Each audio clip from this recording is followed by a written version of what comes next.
Good morning, afternoon, or evening, everybody. We're back with another one of Glitch's deck techs.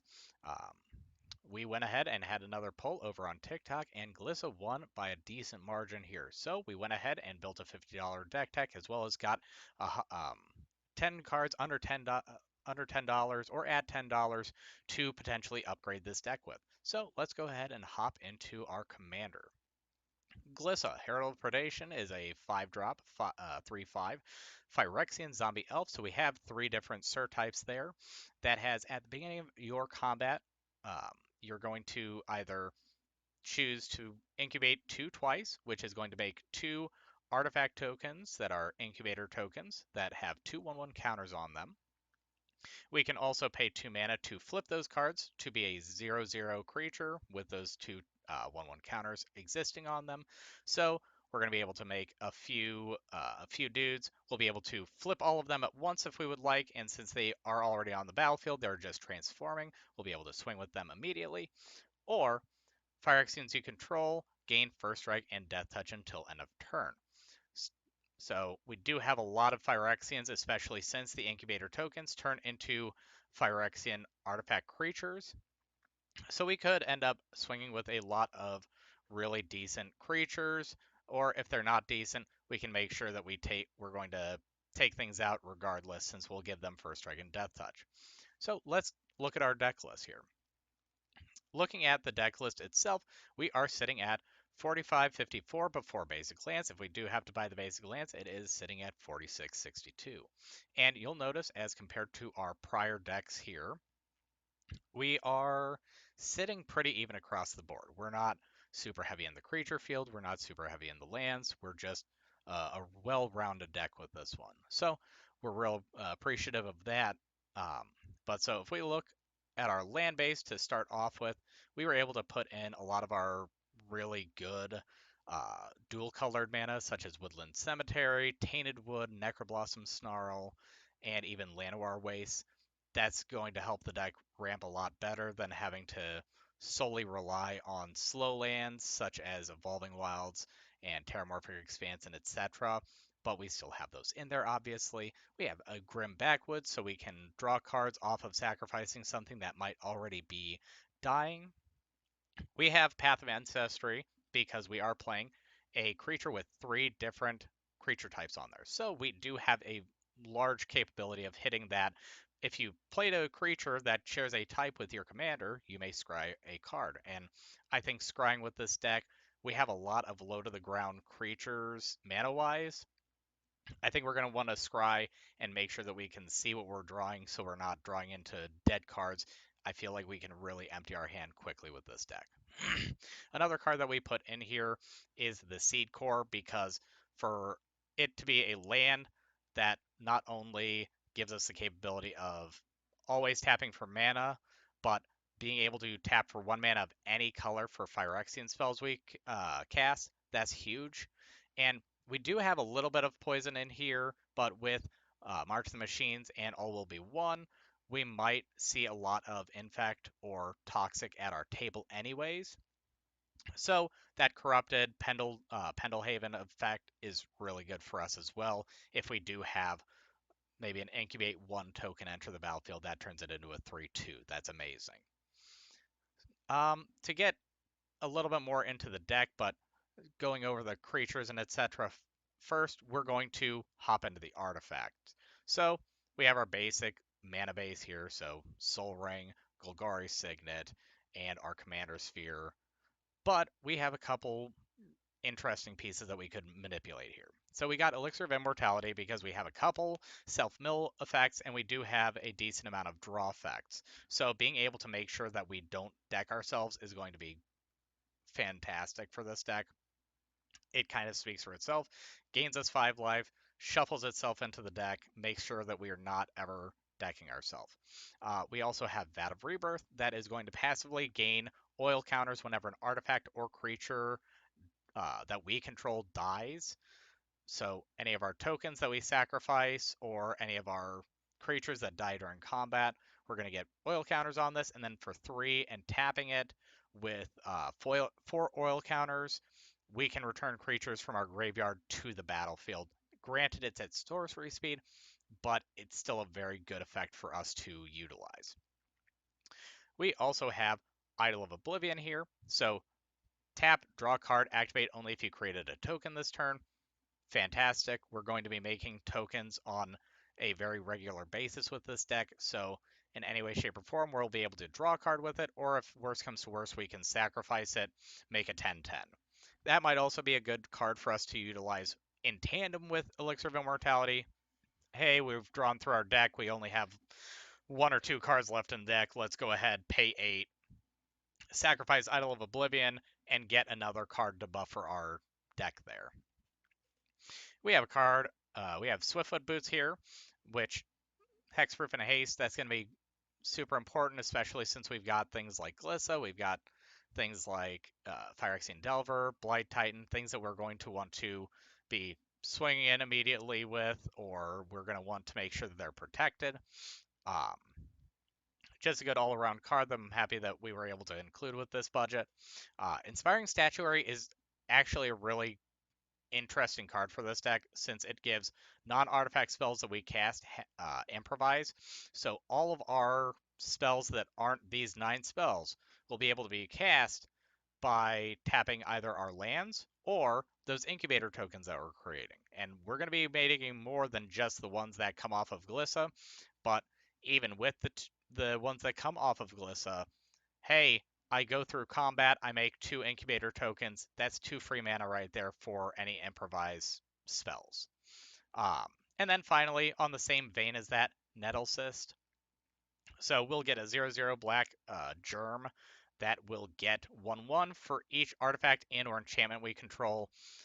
We're going to be making 2 artifacts at a time with Glissa, so it's going to just keep giving our creatures +2/+2 each turn, hopefully. Going into our second smallest category here before we get into the creatures, again, we're going to go into our enchantments. So we've got 7 enchantments. We have Gift of Completion and Tangled Skyline, both because we are running a lot of Phyrexians. So Gift of Completion is a 2-drop enchantment that says enter the battlefield, incubate 3, so we get a incubator token with 3/1/1 counters on it. And then whenever a Phyrexian we control dies, we're going to surveil 1. So we're going to be able to look at the top card, and if we don't want it, put it into our graveyard. That might work out very well with Blight Titan. That could work out very well with Vat of Rebirth. That could work out really well with our Elixir of Immortality. It's all sorts of good there. Tangled Skyline, on the other hand, it is a 5-drop, incubate 5, gain 5 life, and that just outright gives all of our Phyrexians reach. So we'll be able to block flyers, even though we're not really utilizing a lot of flyers in this deck. We have Blighted Burgeoning. Enter the battlefield, incubate 2. We get to put it on a land, and the land, whenever it's tapped, will get an additional 1 mana of any color. So 3-drop mana accelerant in this deck. I think that's a huge step. We got Colossal Majesty. We've got plenty of creatures that can or are above 4 power, so we're going to draw cards off of that. Garruk's Uprising, same situation. If we've got a 4 power creature, we draw a card. Whenever a creature with 4 or greater enters the battlefield, we draw a card. All of our creatures gain trample. That's huge. It's great, especially since it's on a $4 card. It's really good for our budget here. Glorious Sunrise. This is, I think, really good, especially if we don't have Garruk's Uprising, but also because of its versatility. So we get to choose one of the 3 on the beginning of our combat at the same time that we would do Glissa. So we can either gain all of our creatures getting +1/+1 and trample. We can have one of our lands tap for 3 mana if we're kind of hurting for green specific mana. We can draw a card if we control a creature with power 3 or greater. So if Glissa is out, we're always going to be able to draw that card. Or we can gain 3 life, so we can buffer our life total a little bit before we swing in or do something a little bit more risky. And finally, we got Moldervine Reclamation. Whoop.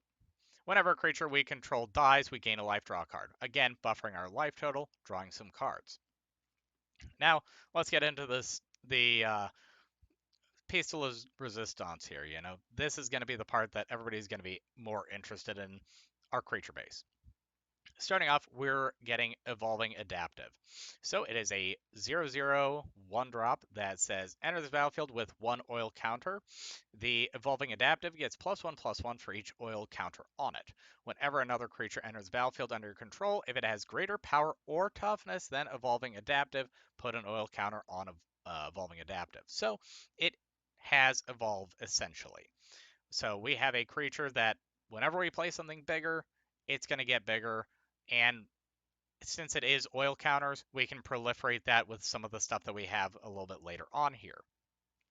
And regardless, this is a good 1-drop. If we drop this or drop Soul Ring or Vat of Rebirth on turn 1, we're going to be looking real pretty for that game. We have Canker Bloom. It is a 2-drop Phyrexian fungus, again with that Phyrexian matters there, which we can pay 1 mana and either blow up an artifact, blow up a enchantment, or proliferate for the cost of sacrificing Cankerbloom. That's going to be great. Again, we're having a lot of 1/1 counter or counter synergy in general, so having that proliferate option is amazing there, and having that modal of we can destroy an artifact or enchantment, as well as potentially get this back with Vat of Rebirth. It's a great 2-drop. I don't think I need to say much more on that. We have Grafted Butcher. So this is a 2/2 for 2. Grafted Butcher enters battlefield. Phyrexians you control gain menace until end of turn. So outright, it's a Lord effect on enter. Everything has to be blocked by at least 2 creatures until end of turn. And then past that, it gives all of our Phyrexians +1/+1. So it is a base Lord as well. So that turns our Glissa into a 4/6. That turns all of our Incubator tokens 1 bigger. That's amazing. And last but not least, he has 4 mana, so 3 and a black. Sacrifice an artifact or creature, return Grafted Butcher from your graveyard to the battlefield, activate only as a sorcery. So, hey, we've got some incubator tokens that we're not planning on flipping this turn. Let's go ahead and sacrifice one of them, pay 4, have it enter, get that menace, get that Lord effect again. Fantastic card for 2 mana. Lightning Constrictor, again, we don't really need to spend a lot of time on this. If 1 or more counters would be placed on an artifact or creature you control, we put 1 more on those. If we would gain 1 or more counters ourselves, we get that many +1 instead. So that could be dangerous for us when it comes to Infect, because it's not from a effect we control. This was a card that was made during the Aether Revolt block, so we cared about energy counters in that time. But in any way, shape, or form, it's a 2/3 body for 2, and it's going to make our counters matter a little bit more. Activated Sleeper. This is a 3-drop 0/0 with flash that is a black Phyrexian clone.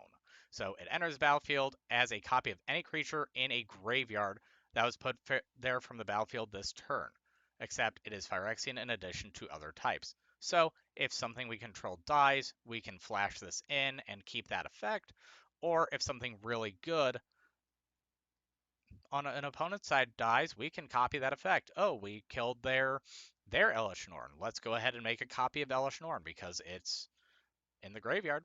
We can do that. We got so many options that we can utilize Activated Sleeper with, especially since it is at such a low cost, as well as having flash.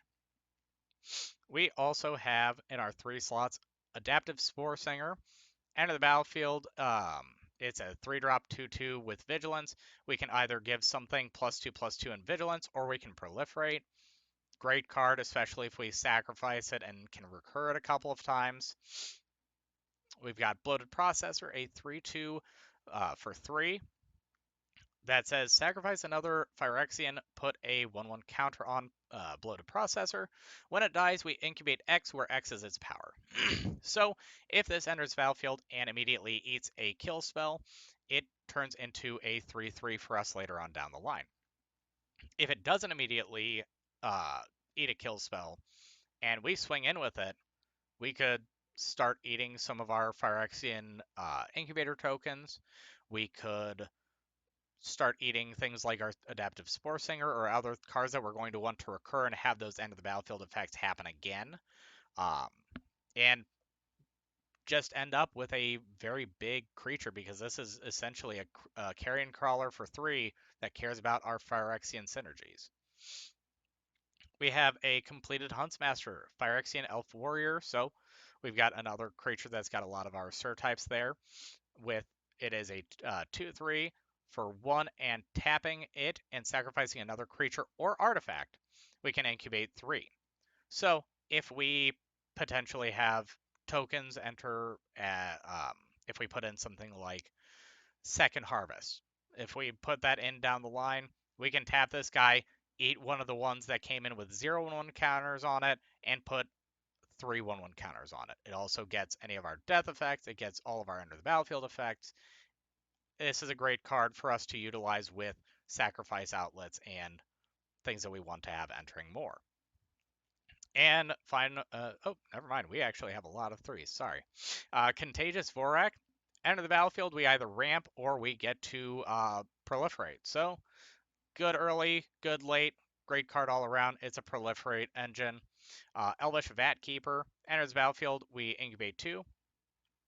Um, this is I'd say the better part of having this creature. For 5 mana, we can transform an incubator token we control and double the number of 1/1 counters on it. So if we've just been sitting there proliferating 1 over and over and over, and we're choosing with Glissa instead of, flipping everything at once, we're just making a wall of these things, we can make one of them super massive. We turn a 6/6 into a 12/12 that ends up having reach, trample, something like that. It's going to be a lot more of a problem than just having a 6/6 or a 3/3. Evolution Sage. Anytime we play a land, we proliferate. Perfect. Need to say less on that one. Glissa Sunslayer. So the Glissa from March of the Machine, First Strike, Death Touch, Phyrexian Zombie Elf. Great card. Whenever it deals combat damage to a player, we choose 1. We can either destroy an enchantment, remove 3 counters from a target permanent, or draw a card and lose a life. At minimum, this is removal. This is a first strike, death touch creature that we can just swing with at will. If we connect, we can remove troublesome enchantments because it is target enchantment. It doesn't have to be the person that we hit. So we can swing at the target player that doesn't have any creatures, and we can destroy the Rhystic Study that's on the table. We can blow up the propaganda that's keeping us from swinging out at the control player or at the stacks player. We've got a couple of options we can do with that. Remove 3 counters from a target permanent. We could remove all the counters off of a planeswalker that just came in, or we could make sure that something isn't ulting anytime soon with that.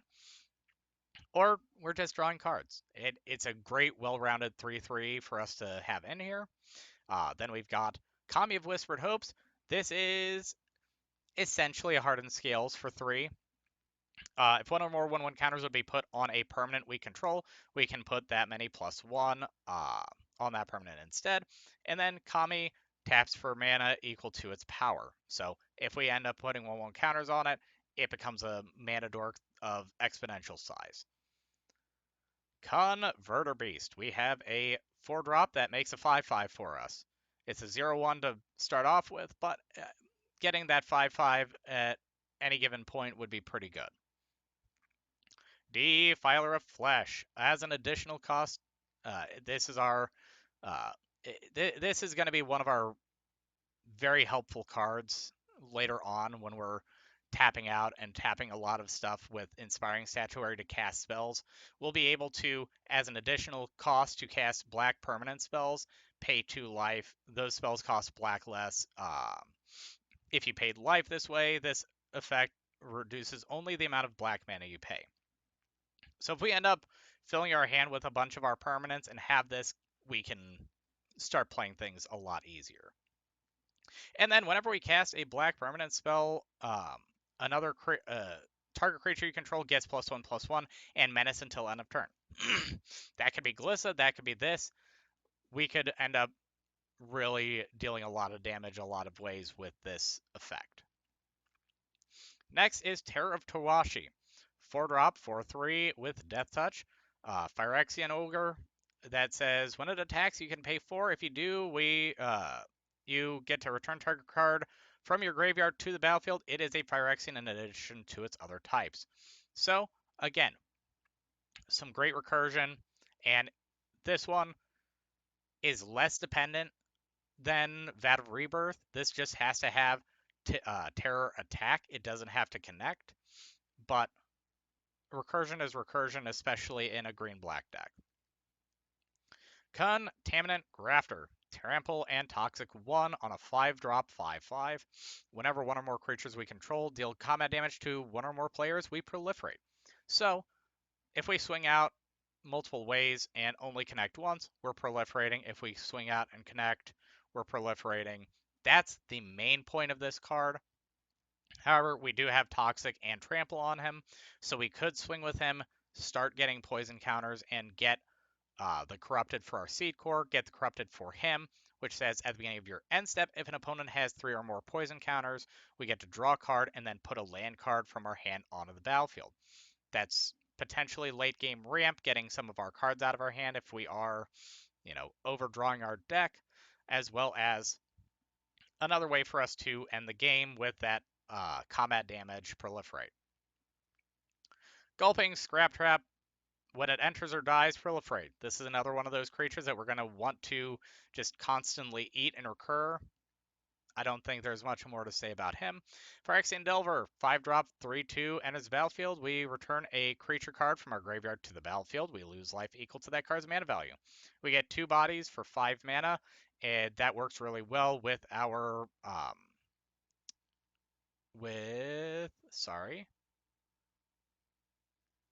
with our Surveil. That works really well with our Blight Titan here that's coming up next. And it works really well with our Elixir of Immortality. We can play these things out, sacrifice things that, things like Phyrexian Delver, shuffle it back in, keep those effects going.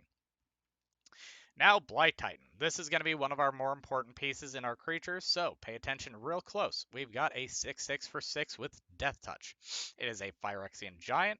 When it enters or attacks, we mill 2 cards, then incubate X, where X is the number of creature cards in your graveyard. So, we're milling ourselves, we're making a XX creature.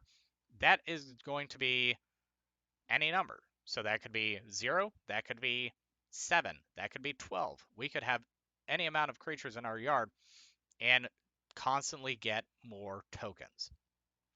And with that being said, he's essentially just our version of Grave Titan at this point. We're not getting 2, but we're getting a lot. And again, giving him First Strike Death Touch off of Glissa, or just making him bigger with any of our other effects, fantastic.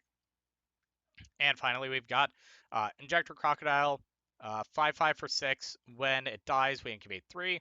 This is kind of in there just because it's another good creature, but we do have Swamp Cycling on it. So we can discard it for 2, go and grab a Swamp. That's a creature in our yard for some of our other effects. So we could end up playing it for 0. We could end up playing it for 3, 4. It could be a very decent card for us to recur off of the free recursion. Next up, let's go ahead and go through our instance here. First off is Blackstone's Twilight. So black and X, we get to give something -X, -X until end of turn. But if we paid 5 or more, we get to return a creature card with mana cost 5 or less, or if we do 10, 10 or less, etc., from your graveyard to the battlefield tapped. Again, this could be a really good recursion, especially with some of the things that we have. Hey, I'm going to give that thing -5, -5. I'm going to go ahead and recur my Terror of Tawashi that I killed when I swung at you last turn. Or my Gulping Scrap Trap so I can have it enter the battlefield again and proliferate again. We have all sorts of things that we can do with that recursion. We've got Corrupted Conviction. It's sacrifice a creature, draw 2 cards. We've got a lot of things that we're going to want to sacrifice, so drawing 2 cards off of that is pretty good.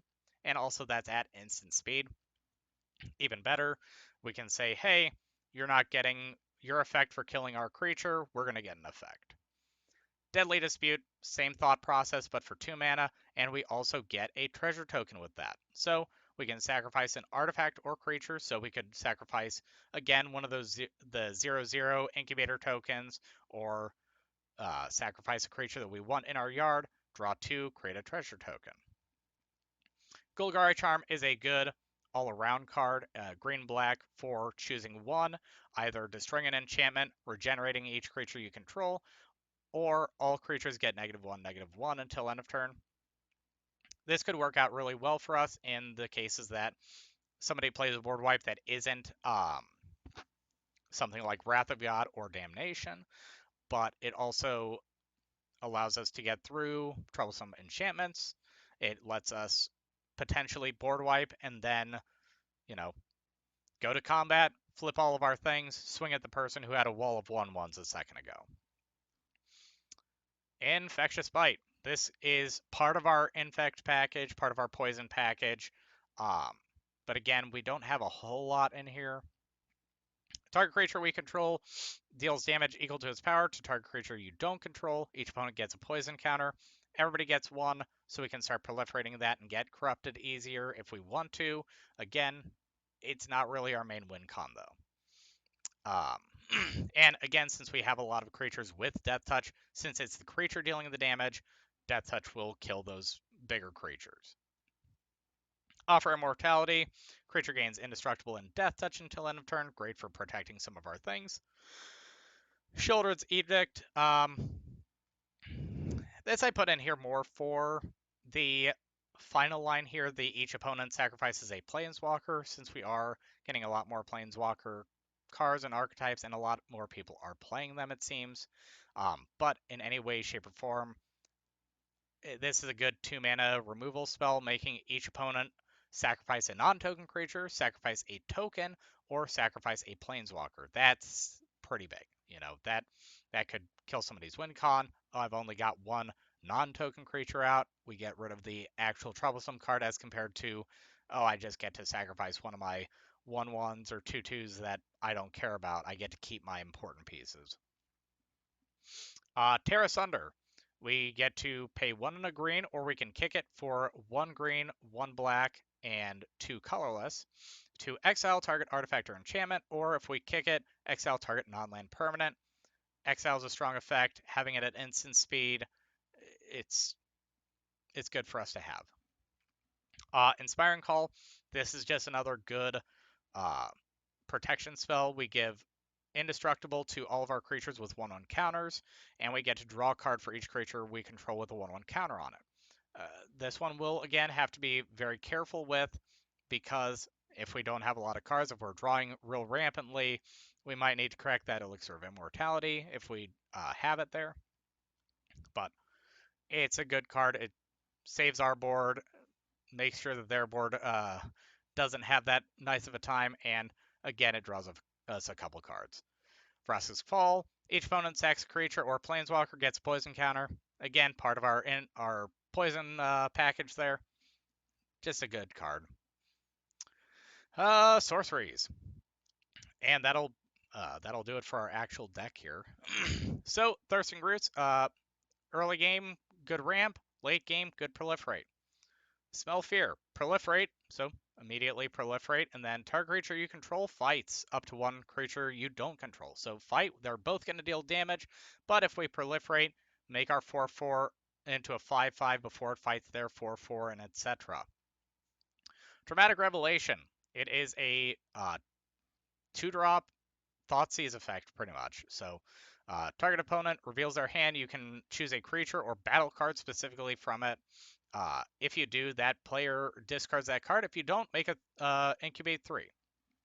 So we can just look at somebody's hand and rip something out of it, or if we decide, man, their hand's pretty bad, we still get a good effect off of it. Unnatural Restoration gets us a permanent card from our graveyard to our hand and then proliferates us. Carnivorous Canopy, 3-drop, destroy an artifact, enchantment, or a flyer. If its mana value was 3 or less, proliferate. So that hits our Ristic Studies, that hits Mystic Remora, that hits a lot of our, I'll say, potentially bad spells for us to run into. Sarah's Ascendant is one that comes to mind. That's a 1-drop that we can kill and then proliferate our board, so they can stop swinging at us with a 6/6 flying lifelink. Um, Really good card for us to have. Courage in Crisis. Put a 1/1 counter on target creature and then proliferate. Again, if we put 1/1 counters on Kame of the Wizard Hopes, we get a lot of mana. If we put it on the Converter Beast, that 4-drop 5/5 immediately becomes a 4-drop. That made us a 5/5. That turns into a 6/6, and then it itself is a 1/2. It's less useless at that point. Cultivate for our ramp package, such as the same as Kodama's Reach. Infectious Inquiry, a slightly better and a slightly worse version of Reading the Bones. We don't get the Scry, but we get to draw 2, and we also get to give everybody a poison counter. I'm actually pretty sure that's the last poison tech that we have. So we've got 3 total in there that are poison matters for our instants and sorceries. We have Victimize. We can choose 2 creature cards in our graveyard, sacrifice a creature. If we do, return the chosen cards to the battlefield tapped. So we can choose 2 creature cards and not pay, because it's, if we do sacrifice the creature, we can perform that action. Um, so, hey, do we want to sacrifice something? No, we'll target these 2 creatures, pitch this, and get another card for us to recur with Elixir, or we can choose 2 creature cards in our graveyard and get 2 enter the battlefield effects in for sacrificing an incubator token, or sacrificing, again, something that we'd want to recur anyways. Crippling Fear, we're going to choose Phyrexian pretty much every time with this, so choose a creature type. Creatures that aren't that type get -3/-3 until end of turn. So everything that's not a Phyrexian gets -3/-3, -3. That does board wipe a lot of things. Expand the Sphere. We have a couple of things in here that are under the sphere, not creature type, sorry, land type there. So we can look at the top 6 cards, put up to 2 lands from among them onto the battlefield tapped, and the rest on the bottom of your library in a random order. If you put fewer than 2 lands onto the battlefield this way, proliferate a number of times equal to the difference. So we can look at the top 6. We can put 2 land cards into play. We can, man, I don't even know why I think I got this mixed up with another card that it cared about spheres. That's why I was like, oh, wait a second, this doesn't do that. But anyways, we get to either ramp 2 cards or we get to proliferate twice. I think that that's a pretty good effect. Geth Summons. This is a card that cares about Corrupted. So if we do get there, great. If not, it's still a good effect. 4 mana, return one target creature card from your graveyard to the battlefield. If we have Corrupted, for each one of the opponents that are corrupted, we get to put up to 1 target creature card from their graveyard onto the battlefield under our control. So we get to target them. We get to choose the best things out of each opponent's yard to put into play if we have them corrupted. Glistening Dawn. Incubate X twice, where X is the number of lands you control. If we ramp as hard as we can, we could get 2 really, really big incubator tokens. That's about it for that one. Vat Emergence. Put target creature card from a graveyard onto the battlefield under your control. Proliferate. Simple as that. We grab whatever thing that we want the most and then proliferate. Breach the Multiverse. This is going to be our last super important card, and then Decree of Pain is just a good board wipe, get card draw, and then we might be able to swing out if we can, cast Glissa, flip all of our incubator tokens if they weren't creatures before, etc. But Breach the Multiverse, 7-drop sorcery, each player mills 10. For each player, we choose a creature card or planeswalker card in that player's graveyard, put them on the battlefield under your control, then each creature you control becomes a Phyrexian in addition to its other types. So we get to mill each of us 10. We get to choose the best thing out of all cards in our graveyards, and then um, we make all of them into Phyrexians, so they, miss our Crippling Fear. They get buffed by our Phyrexian specific +1/+1. And I mean, if we don't grab creatures, we get Planeswalkers, so we could get some really strong effects off of that as well.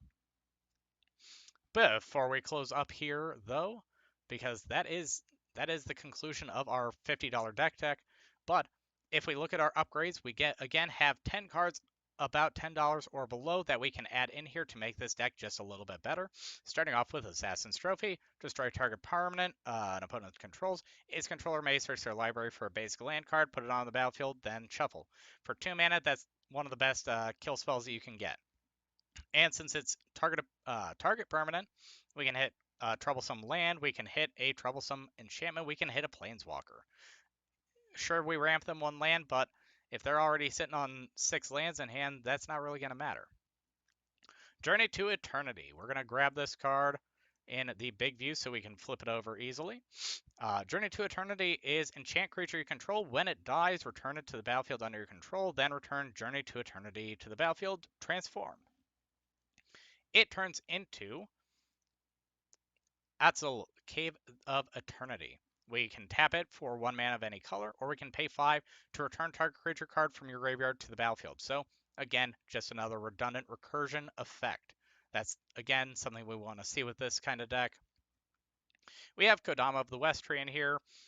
Reach, modified creatures you control have trample, so any of our 1/1 counter having creatures, such as our incubator tokens, or if we have something equipped or enchanted, they get trample.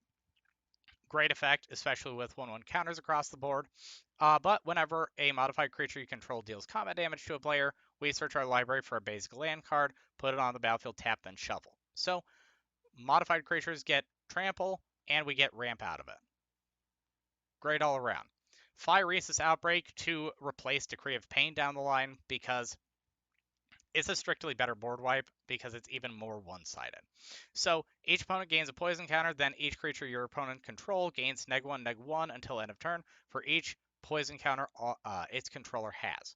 So if we have 3, 4 poison counters on them, we get to kill more things and be more selective with our board wipe, as well as not lose anything on our side. We've got Tribute to the World Tree because this actually went up in price. We actually had it originally in the deck list, but it went from about $4 to $7, as you can see here. This is a great card because in any way, shape, or form, a lot of our creatures are going to come in as 1/1s, 2/2s. So whenever a creature enters the battlefield under our control, if its power is 3 or greater, we draw a card. Otherwise, we get to make it 2 bigger. So all of our creatures that are ending up being that kind of lower 2/2, 1/1 area, we immediately make them significantly better. We have 2 different Vroskas in our upgrades because both of them are very good. I'll go ahead and open them up so we can look at them a little bit better. So we've got Vroska Golgari Queen, which we can sacrifice another permanent. If we do, gain a life draw card. So we can sacrifice our incubator tokens, or we can sacrifice, again, cards that we want in our graveyard to draw a card, gain a life.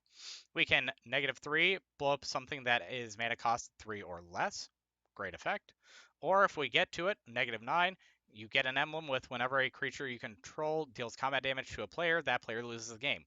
With our selective kill spells and selective board wipe, destructions, etc., with a lot of the things we have, as well as since we have a few redundancies in giving our creatures trample, we might be able to close out the game with that as well if we wanted to put her in.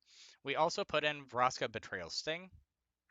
Since her 0, um, draw a card, lose a life, proliferate. That makes all of our creatures strictly better. It makes them bigger each time that we do that. If we get to that point, we can, -2. We can have target creature become a treasure, so we can get rid of something that's maybe indestructible, make it into a treasure, and make it useless. or we can -9. If target player has fewer than 9 poison counters, put a number of poison counters equal to the difference, and with our proliferates, we could close out the game that way. Again, our main gameplay isn't necessarily poison oriented, so it might not be the easiest easiest win con. It might not be the best win con, but it's something that we can upgrade the deck with because of that free proliferation off of her uh, +0 ability. We have Shouldered Whispering one, which the prices are about $10. They're sitting around 5 to 10 based on which style you want. Um, if you want some of the older ones, they are 12 and upwards, so I do apologize for that. But Shouldered's a great card because it's a one-sided board manipulation effect. We get to recur something. They have to sacrifice something. I think it's a great card for us to potentially have added in, especially with things like Inspiring Statuary that lets us play it for cheaper. Turn X Rex. It's an 8/8 for 8 that has haste, can't be countered, trample, ward 4, and toxic 4. I don't think there's much more I need to say about that. It's just a good mono green creature that was a little bit too expensive for our deck. And finally, we have Zabandrol, the Hunger Dominus, which reach 4/6.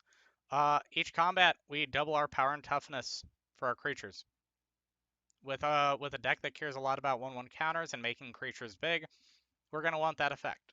Again, it just ended up not making the cut for our deck list price. I do appreciate everybody coming out here for another one of our deck techs.